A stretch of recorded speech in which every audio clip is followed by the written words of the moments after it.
I am notorious for making terrible enemies.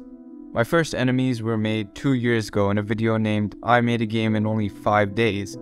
In it, I made an extremely basic enemy. All it did was walk towards the player's position and push the player. There were no damage systems, so the player nor the enemies could die. I also added these flying helicopter drone things that just shot bullets.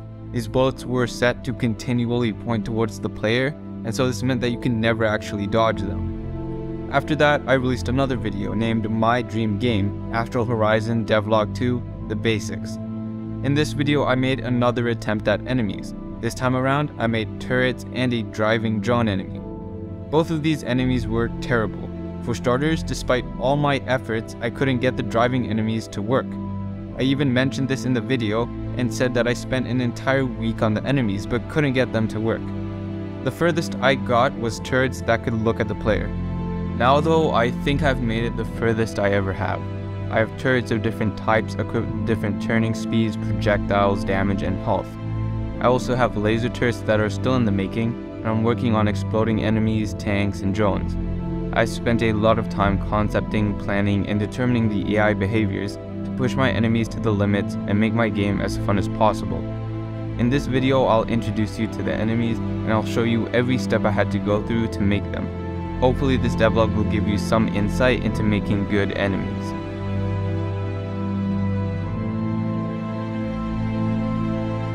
I began by making base level enemies. These were basic enemies with basic abilities. These enemies are common in a lot of games and by my standards were relatively easy to make. I call these level 1 enemies.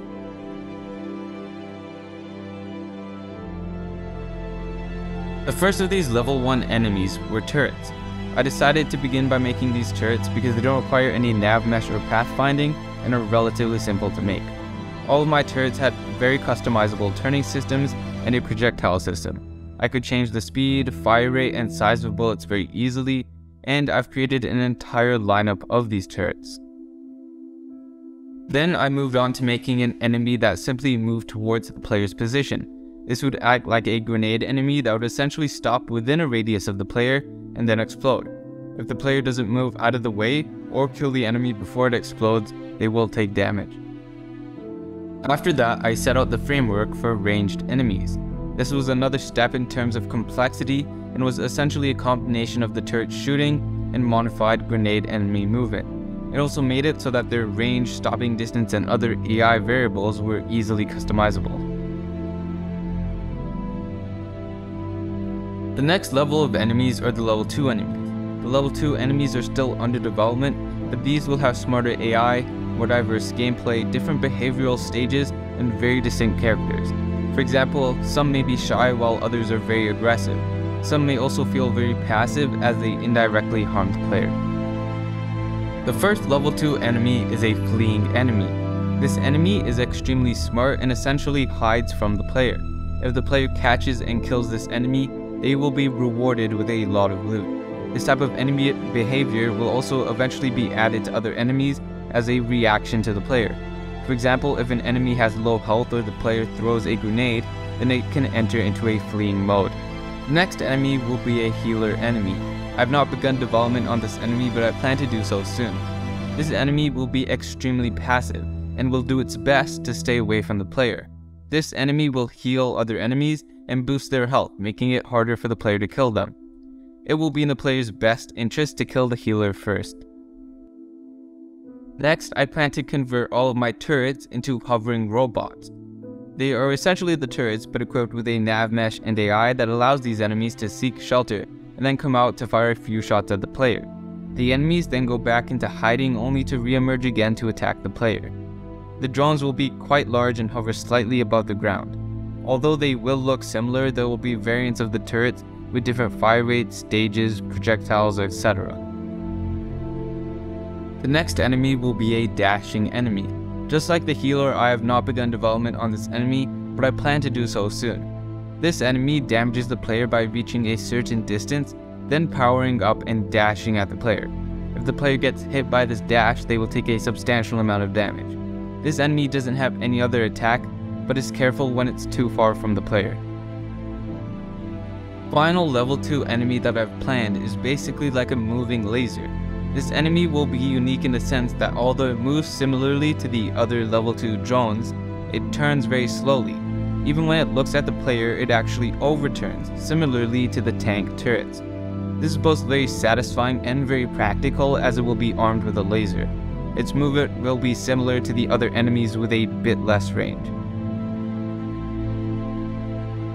Level 3 enemies don't really count as enemies, but they're essentially traps. These will be placed around the maps, and some will be quite obvious while others will be hidden.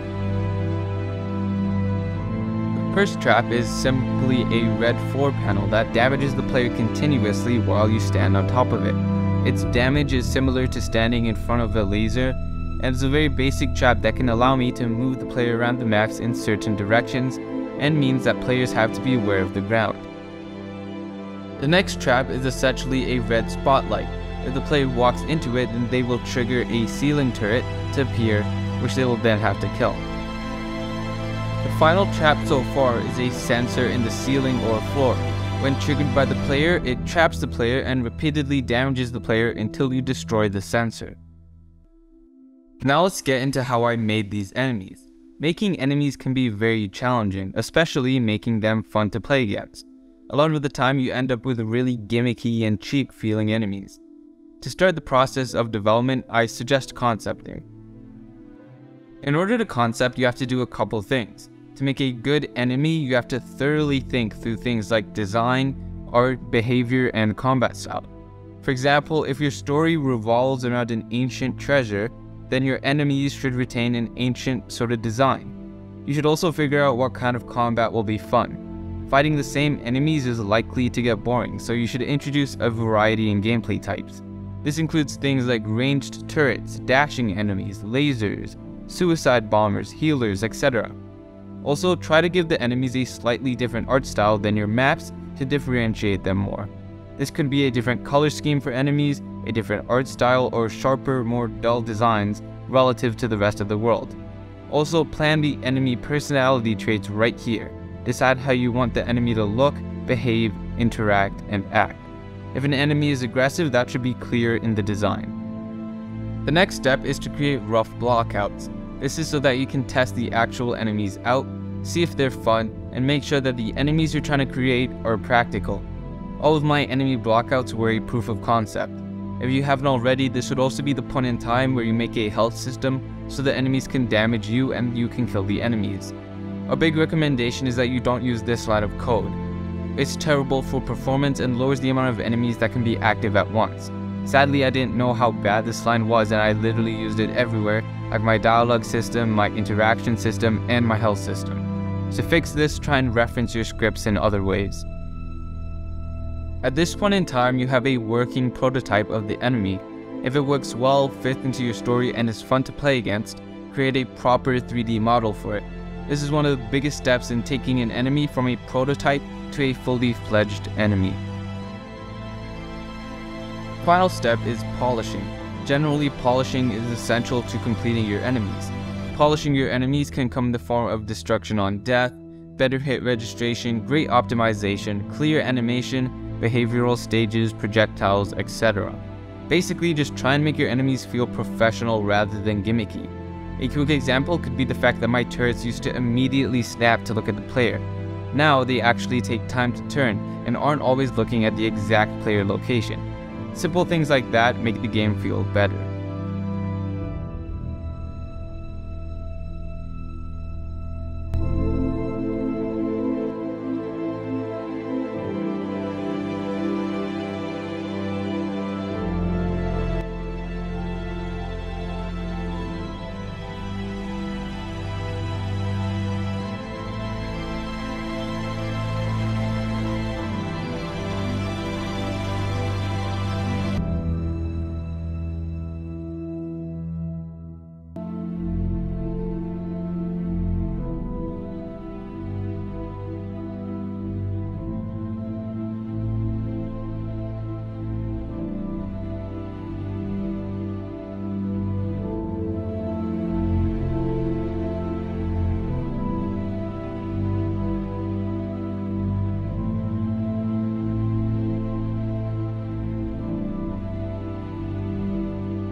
So this is the end of this devlog. Again, within a month or two, expect another devlog on my map development workflow and what I've been able to achieve in this time. With that said, I'll see you in the next one.